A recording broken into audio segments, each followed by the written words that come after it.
नरेंद्र मोदी जिंदाबाद, नरेंद्र मोदी जिंदाबाद।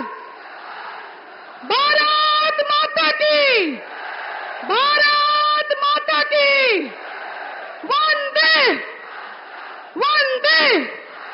नरेंद्र मोदी जिंदाबाद, नरेंद्र मोदी जिंदाबाद।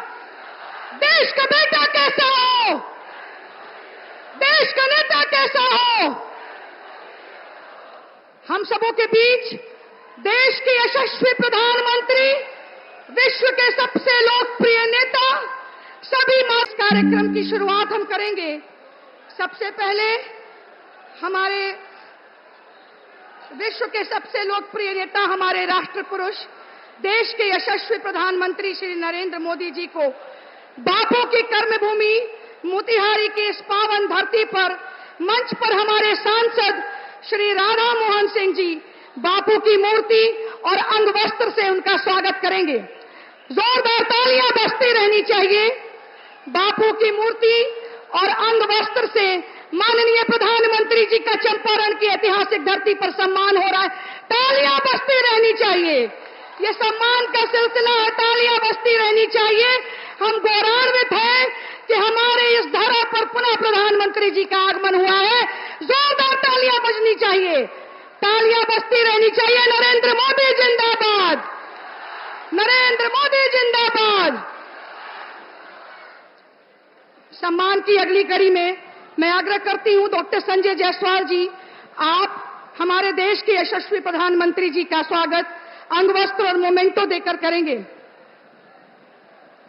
तालियां बजती रहनी चाहिए। ये चंपारण की ऐतिहासिक धरती से ये ताली आई है, ये कमजोर नहीं होनी चाहिए। नरेंद्र मोदी जिंदाबाद, नरेंद्र मोदी जिंदाबाद। सम्मान की अगली कड़ी में शिवहर की सांसद प्रत्याशी श्रीमती लवली आनंद जी, माननीय श्रीमती लवली आनंद जी प्रतीक चिन्ह और अंग वस्त्र देकर हमारे प्रधानमंत्री जी का स्वागत कर रही हैं। जोरदार तालियां बजती रहनी चाहिए। स्वागत की अगली कड़ी में वाल्मीकि नगर के सांसद सह प्रत्याशी श्री सुनील कुमार जी हमारे माननीय प्रधानमंत्री जी का अंग वस्त्र देकर स्वागत कर रहे हैं। एक बार जोरदार तालियों से अभिनंदन करें। नरेंद्र मोदी जिंदाबाद। स्वागत की अगली कड़ी में जिले के अध्यक्ष श्री प्रकाश अस्थाना जी प्रधानमंत्री जी का स्वागत अंग वस्त्र और मोमेंटो देकर करेंगे। एक बार जोरदार तालियां बजनी चाहिए। नरेंद्र मोदी जिंदाबाद, नरेंद्र मोदी जिंदाबाद। अब मैं आग्रह करती हूं सम्मान की अगली कड़ी में सभी मंचासीन महिलाएं आप आगे आएंगी और राम काज कीन्हे बिनो मोह कहा विश्राम, राम जी के प्रतीक चिन्ह को देकर मंच पर उपस्थित सभी महिलाएं हमारे प्रधानमंत्री जी का स्वागत कर रही हैं। ये नारी शक्ति की तरफ से ये स्वागत है। समस्त नारी शक्ति आदि आबादी देश के प्रधानमंत्री के लिए जिस तरह वो हमारे लिए संकल्पित है, देश की आदि आबादी भी प्रधानमंत्री जी के लिए उसी प्रकार संकल्पित है। एक बार जोरदार तालियों से अभिनंदन करें, स्वागत करें आदि आबादी की तरफ से। जो योजनाएं हमें मिल रही है, माताओं के आंसू पोंछने का काम देश के इस बेटे ने किया है। उज्ज्वला गैस कनेक्शन दिया है, हमें इज्जत घर दिया, हमें सम्मान दिया, हमें गरिमामय जीवन प्रदान किया। और इतना ही नहीं, जब पॉलिसी मेकिंग की बात आई तो नारी शक्ति वंदन अधिनियम देने का अगर किसी ने काम किया तो प्रधानमंत्री जी ने किया। और मुसलमान बहनों को भी 3 तलाक से छुटकारा दिलाया। आज हमारे देश की आधी आबादी संकल्पित है हमारे प्रधानमंत्री जी के लिए। और ये संकल्प नया नहीं है, ये संकल्प नया नहीं है। इसके आगे मैं मंच पर बुलाना चाहूंगी, मंच पर उपस्थित हमारे सांसद महोदय श्री राधा मोहन सिंह जी, जिनकी कार्यशैली हम सब सीखते हैं, जिनकी कुशल संगठन शक्ति और संगठन पर जोरदार पकड़ हम लोगों के लिए सीखने का विषय है, अनुकरणीय है। ऐसे राधा मोहन जी जिन्होंने कभी किसी अपराधी और ना अपराध चंपारण की धरती। आज बापू की कर्मभूमि मोतिहारी में अपने बीच उपस्थित विश्व के यशस्वी नेता, राष्ट्र पुरुष,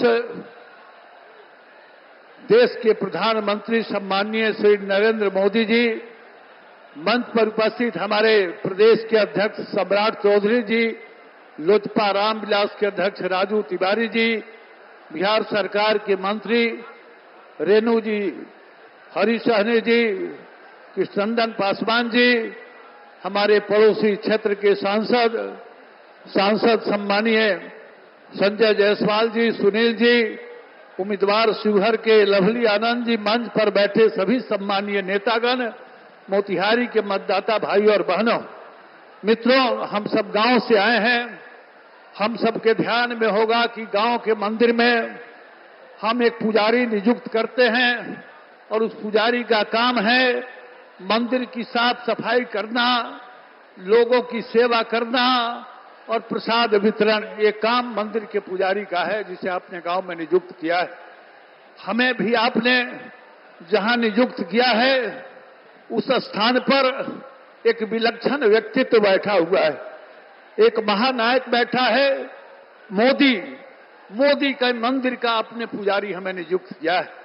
हम आपसे सवाल जरूर करना चाहेंगे कि क्या आपके मंदिर के पुजारी ने कोई गलती की तो उसके कारण मंदिर तोड़ते हैं?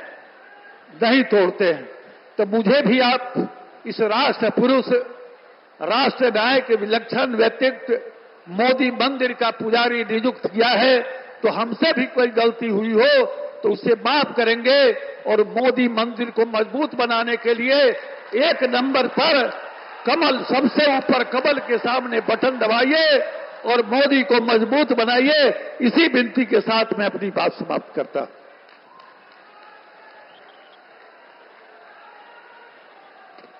इसी के साथ मैं आग्रह करती हूं हमारे बिहार के यशस्वी डिप्टी सीएम सह प्रदेश अध्यक्ष श्री सम्राट चौधरी जी का जोरदार तालियों से स्वागत करें। बोलिए भारत माता की जय, जय श्री राम। आज दुनिया के सबसे बड़े लोकतंत्र के सबसे बड़े नेता आदरणीय नरेंद्र मोदी जी का मैं इस पावन धरती पर स्वागत करता हूं, चंपारण की पावन धरती पर। और इस मंच पर उपस्थित सभी हमारे जो उम्मीदवार हैं, आदरणीय राधा मोहन सिंह जी, आदरणीय डॉक्टर संजय जायसवाल जी, आदरणीय लवली आनंद जी, आदरणीय सुनील कुमार जी और इस सम्मानित मंच, मैं सिर्फ ये कहना चाहता हूं कि आपने 70 वर्षों के आजादी के बाद 2014 में जब देश के यशस्वी प्रधानमंत्री आदरणीय नरेंद्र मोदी जी को बनाया, साथियों, ये 10 देश बदल रहा है और देश मजबूती के साथ दुनिया में जिसका डंका बज रहा है। हम यही आग्रह करेंगे, जो कमिटमेंट पूरा आदरणीय प्रधानमंत्री जी ने किया है इस देश को विकास की ओर ले जाने का, देश को आगे गरीब कल्याण में आगे बढ़ाने का, हम यही आग्रह करेंगे आज चंपारण की पावन धरती पर कि एक एक वोट 25 तारीख को कमल छाप और तीर छाप के निशान पर देकर फिर से नरेंद्र मोदी की सरकार बनाने का काम कीजिएगा। बहुत बहुत धन्यवाद।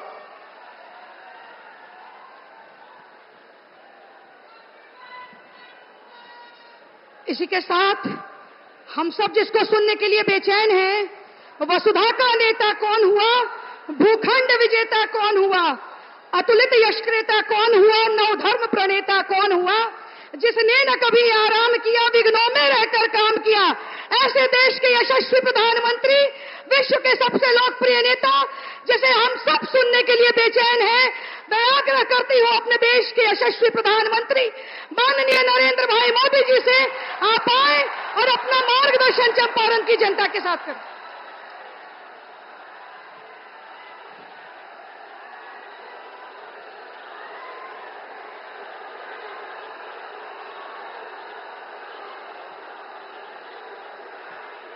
भारत माता की, भारत माता की।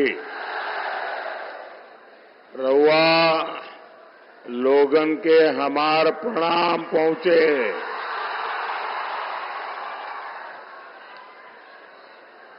चंपारण की ये धरती प्रेरणा की धरती है। आपका ये स्नेह, आपका ये उत्साह, ये आशीर्वाद, ये दिखा रहा है कि छठे और सातवें चरण में देश में क्या होने वाला है।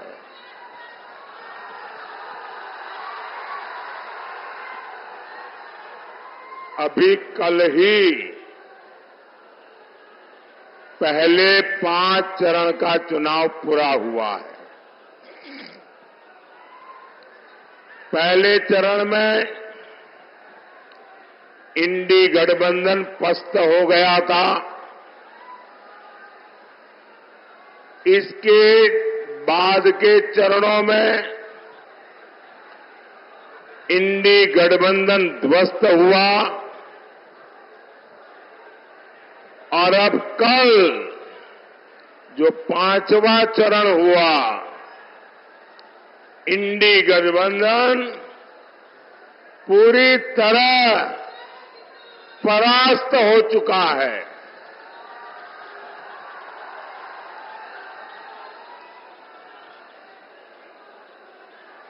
खुद को जनता का माई बाप समझने वाले इन्हें जनता ऐसी करारी हार देगी,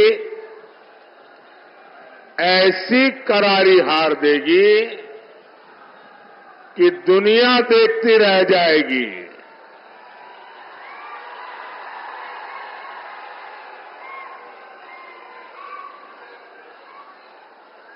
साथियों, 21वीं सदी का भारत इंडी गठबंधन के पापों के साथ आगे नहीं बढ़ सकता।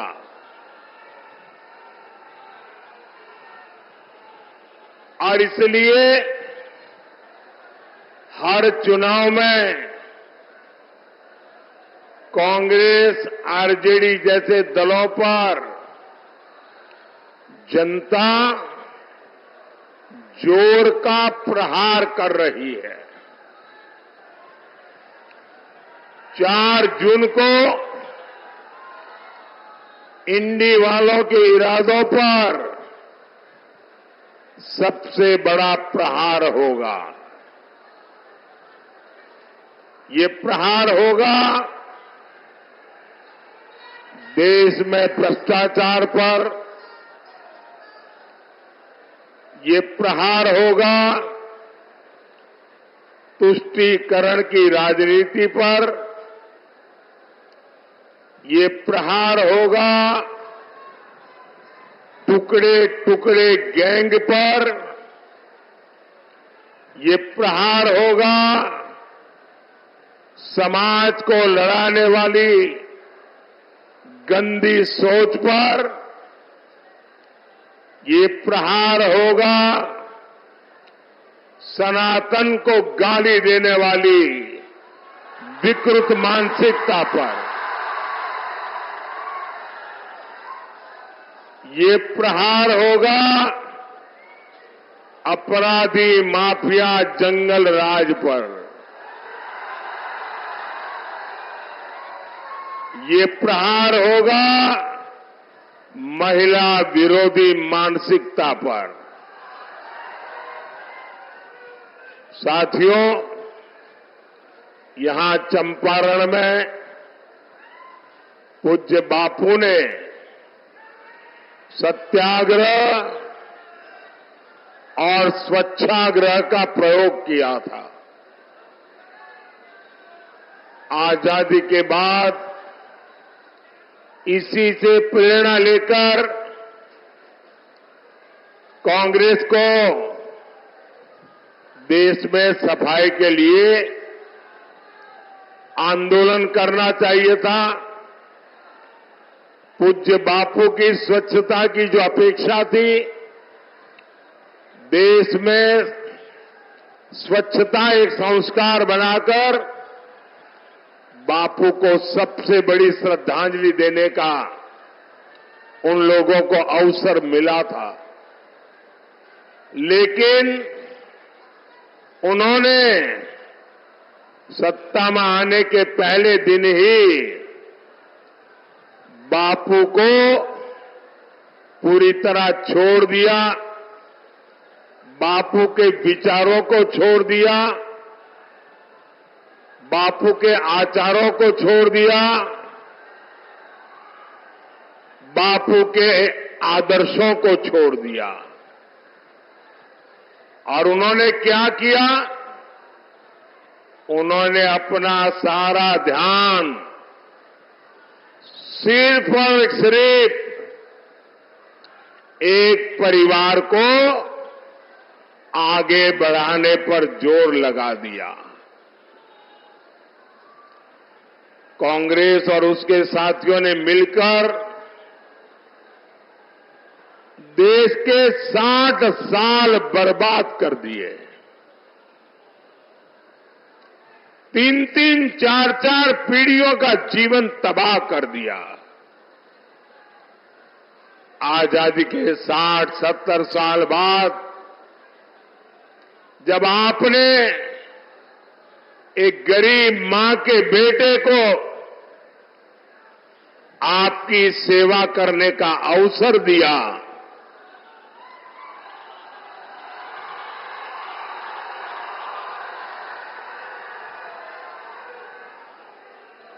और 60-70 साल बाद जब मोदी आया, तब घर घर शौचालय पहुंचा।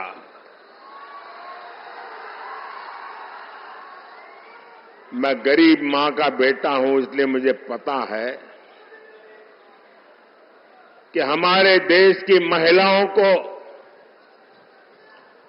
शौचालय जैसी सुविधा न होने से कैसे दिन काटना पड़ता था। या तो सुबह सूर्योदय के पहले जाओ, या तो सूरज ढलने तक इंतजार करो।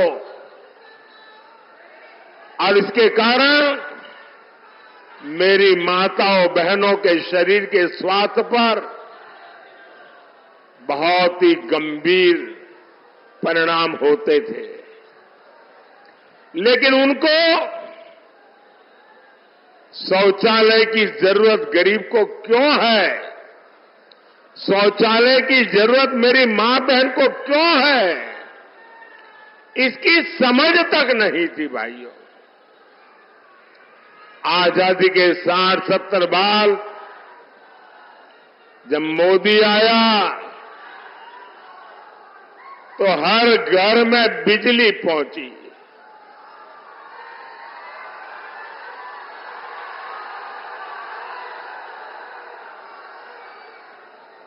ये मोदी है जिसने हर घर में गैस पहुंचाने का बीड़ा उठाया। ये मोदी है जो हर घर तक नल से जल पहुंचाने के लिए दिन रात मेहनत कर रहा है। कांग्रेस और आरजेडी जैसे उसके साथियों ने आपको सिर्फ और सिर्फ तरसा कर रखा। गरीब और गरीब होता रहा। इन 60 सालों में इन लोगों ने बड़े बड़े महल बना लिए। स्विस बैंक में अकाउंट खुल गए, आपके पास पेट भरने को अन्न नहीं था। लेकिन इन लोगों को तिजोरी में नोटों की गड्डियों, नोटों के पहाड़, उनकी अलमारियां नोटों से भरी रहती है। आपके बच्चों के पास पढ़ने के लिए स्कूल नहीं था, लेकिन इनके बच्चे विदेशों में जाकर पढ़ते रहे।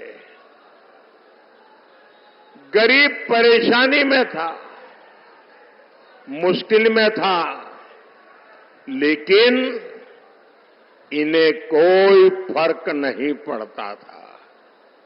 साथियों,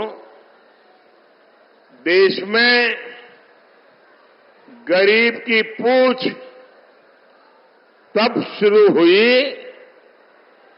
जब गरीब का ये बेटा प्रधान सेवक के रूप में आपकी सेवा में खपने लगा।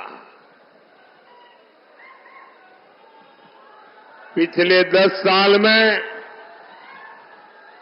मोदी का बहुत सारा समय पिछली सरकारों के गड्ढे भरने में निकला है। जो काम 10 वर्षों में हुआ है, अब उससे ज्यादा काम अगले 5 साल में होगा।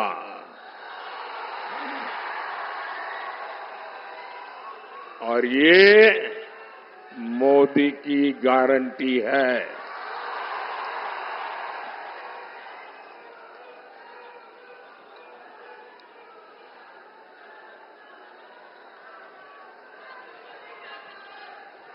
और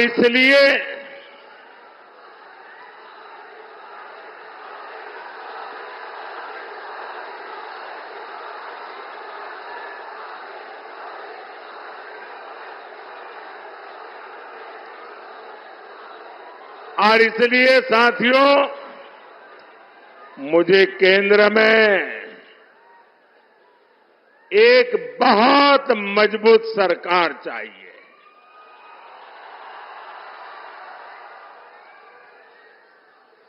और मजबूत सरकार मोदी को, मोदी के परिवार को मजबूत बनाने के लिए नहीं, मजबूत सरकार आपके बच्चों के भविष्य के लिए।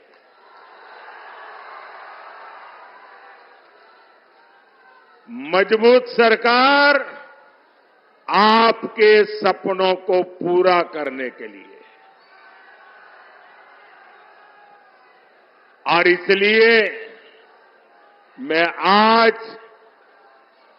पूज्य बापू की जन्मभूमि गुजरात से, पूज्य बापू की कर्मभूमि में आपसे आशीर्वाद मांगने आया हूं।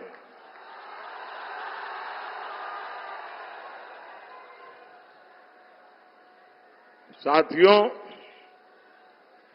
मैं हिंदुस्तान के कोने कोने में जा रहा हूं। जनता जनार्दन के दर्शन करने के लिए जा रहा हूं। 10 साल के मेरे काम का हिसाब देने जा रहा हूं। और जहां भी गया हूं, एक ही स्वर सुनाई दे रहा है।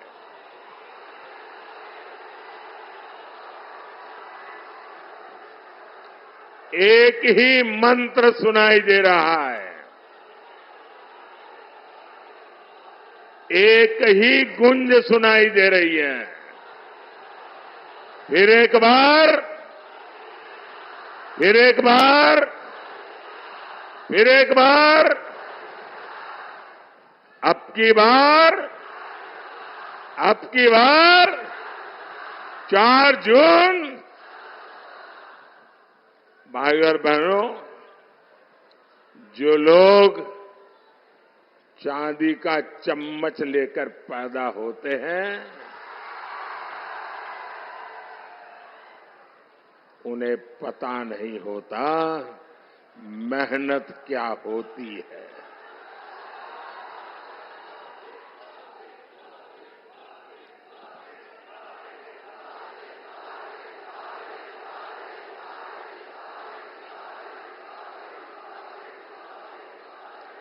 मैंने सुना है कि यहां कोई घूम घूम कर कह रहा है कि 4 जून के बाद मोदी को बेड रेस्ट होगा।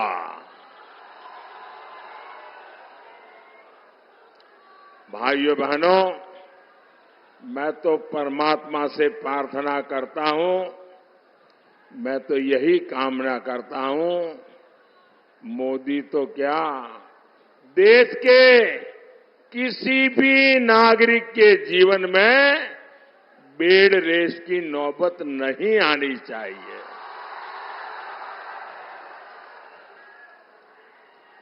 देश का हर नागरिक ऊर्जा से भरा हुआ हो, उत्सव भरी जिंदगी जीता हो, लेकिन जंगल राज के वारिस से और अपेक्षा भी क्या की जा सकती है। और ये सब ऐसे ही है। आपने देखा होगा कांग्रेस वाले क्या कहते हैं, मोदी तेरी कब्र खोदेगी, मोदी तेरी कब्र खोदेगी। इनका एक काउंटर पार्ट है उत्तर प्रदेश में, और उत्तर प्रदेश का शहजादा क्या कहता है, अब मोदी के आखिरी दिन बनारस में, इसलिए उन्होंने बनारस में अंतिम गृह की व्यवस्था की है। साथियों, इस चुनाव में इन लोगों के पास मोदी को गाली देने के सिवाय कोई मुद्दा नहीं है। कोई कह रहा है कि मोदी की कब्र खोदेंगे, कोई कह रहा है मोदी को गाड़ देंगे। कांग्रेस के शहजादे मोदी की आंखों में आंसू देखना चाहते हैं। अरे इंडी वालों,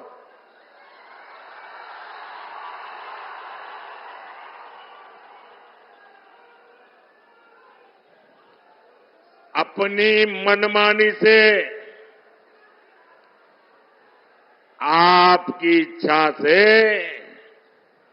अब देश नहीं चलता। इंडी वालों की आंखों में भले ही मोदी खटकता हो, लेकिन देश के लिए, देश के दिल में मोदी है। हर दिल में मोदी है, और हर दिल एक ही बात कह रहा है, फिर एक बार, फिर एक बार, फिर एक बार। भाइयों और बहनों, 4 जून को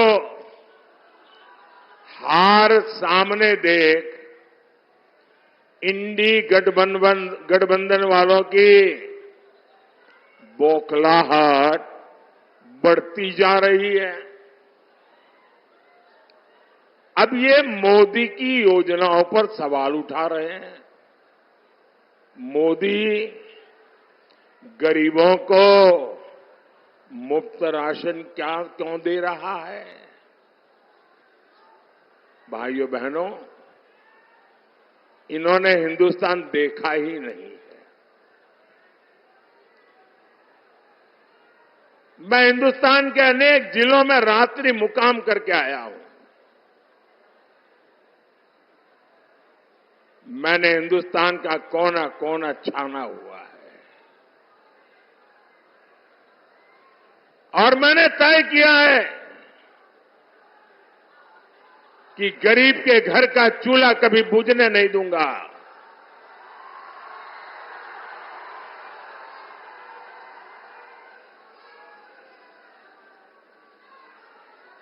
रात को जब बच्चे भूखे पेट सोते हैं तो उस मां पर क्या बीतती है, इसका मुझे पता है।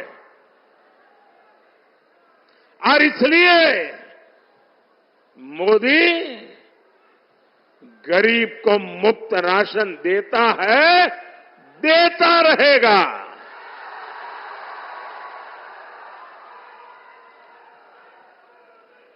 ये कहते हैं मोदी गरीब मां को पक्के घर क्यों दे रहा है, वो तो पीढ़ियों से ऐसे रहते ही थे भाई। मोदी गरीबों को मुफ्त इलाज की सुविधा क्यों दे रहा है? भाइयों बहनों, मैं जानता हूं गरीब के परिवार में, अरे मध्यम वर्ग के परिवार में जब कोई मां बहन बीमार हो जाती है तो परिवार के किसी को पता नहीं चलने देती कि उसे पीड़ा हो रही है, उसे दर्द हो रहा है। वो छिपाती है। क्यों? क्योंकि उसके मन में रहता है कि कहीं डॉक्टर के पास जाऊं और खर्चा बड़ा हो जाए और बच्चों पर कर्ज आ जाए तो मुझे ये नहीं करना है, मैं पीड़ा सह लूंगी, कुछ दिन में अपने आप ठीक हो जाएगा। और नहीं हुआ तो जिंदगी कितनी जीनी है। हमारे देश में माताएं बहनें बीमारी में दर्द सहती है, परिवार को भी बताती नहीं है। क्यों? क्योंकि कहीं बीमारी का खर्च बच्चों को कर्ज में डुबो न दे। मोदी हर मां की उस पीड़ा को जानता है। मोदी हर मां की उस भावना को समझता है। और इसलिए मोदी ने तय किया कि अब मेरे देश की किसी मां बहन को दर्द छुपाने की जरूरत नहीं है। अस्पताल के बिल की चिंता मत करो मां, तुम्हारा एक बेटा दिल्ली में बैठा है।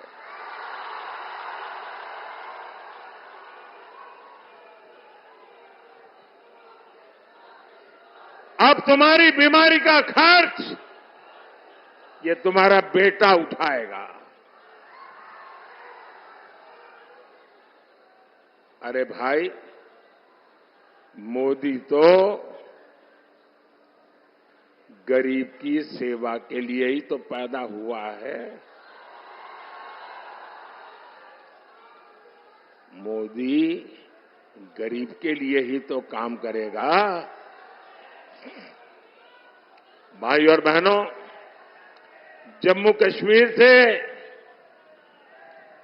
आर्टिकल 370 हटाना हो, राम मंदिर का निर्माण हो,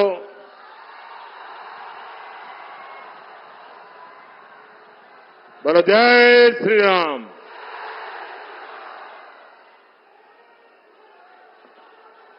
अब ये कैसे लोग हैं?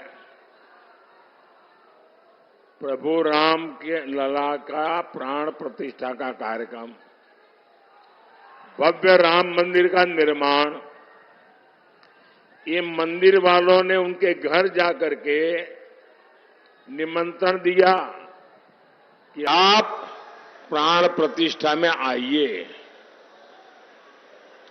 उन्होंने निमंत्रण ठुकरा दिया। राम लला के प्राण प्रतिष्ठा का निमंत्रण ठुकरा दिया। ये ऐसे लोग हैं कि एक इंसान जिस पर अदालत ने चोरी करने के गुनाह में सजा की है, जो जेल काट रहा है, बीमारी के कारण घर आने का अवसर मिला है, उसके घर जाकर के बढ़िया बढ़िया खाना पका करके खाने की फुर्सत है, लेकिन राम लला के हाथ जाने की फुर्सत नहीं है।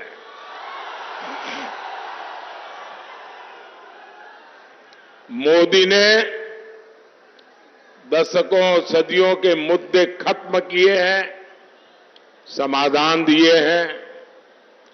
मोदी इन लोगों की तरह नहीं है जो गरीब के साथ विश्वासघात करे।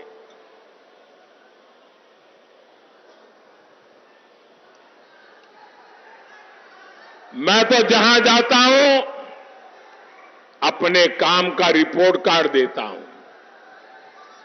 मैं इंडी गठबंधन वालों से पूछता हूं, भैया बताओ, अरे तुम्हारा रिपोर्ट कार्ड क्या है?